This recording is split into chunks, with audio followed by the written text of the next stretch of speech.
My name is Gilles Garrick, and I'll present you briefly Polar region provision and operational challenges in the Copernicus Marine Service. This talk has been prepared by people from Mercator International, but also from NERSC and Met Norway.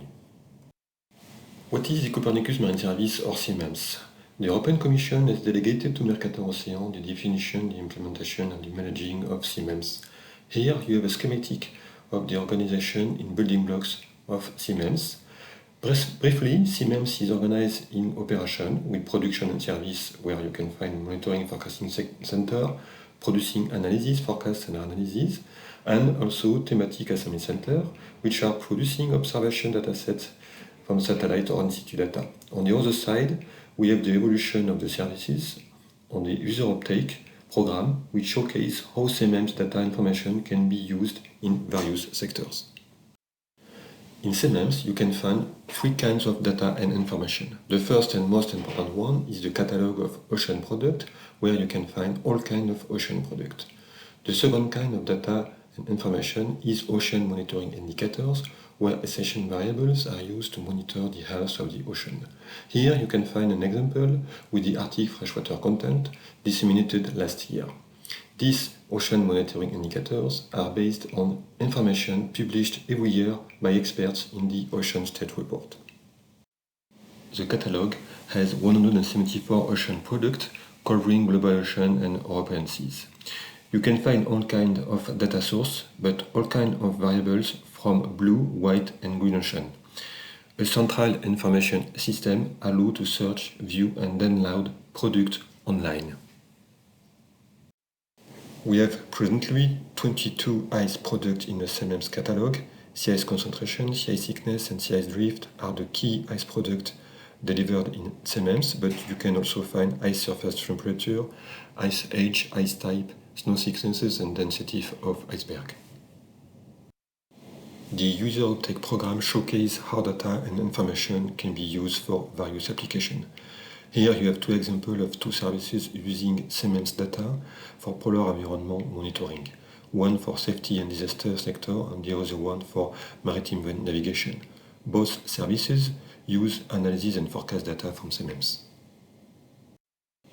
Regular surveys are performed within CMAMS to get users' feedbacks and their requirements for the product. Here you have the statistics on the use of CMAMS Arctic product. 400 regular users download Arctic product mainly from European countries, and we observe a continuous increase in the number of new subscribers, and we serve mainly intermediate users. Climate and ice monitoring are the two major domains of applications. From these feedbacks, we can classify the topics on which the service has to be improved.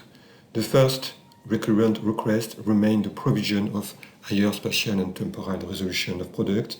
The second topic concerns the access of the product in general, and the third topic would be the demand in new or in updating product.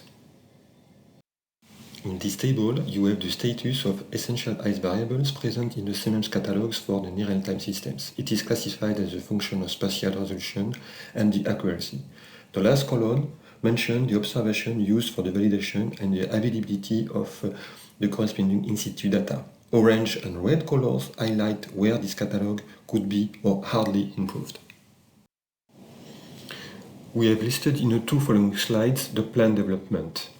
The continuity of the service is the first commitment of Copernicus services. An increase of horizontal and temporal resolution are also underway. Improvement in model physics and coupling with the atmosphere are important steps to improve the accuracy of model products. In the same way, assimilation of new data will allow the system to expand the control to other processes. Here is a summary of challenges faced by the future operational systems. From this summary, I would like to raise 2 points. The first action will be to complete the catalog both in models and observation, but also that our operational system will have to largely adapt and transform their processes to fully take advantages of polar satellite mission foreseen by European Commission. Thank you for your attention.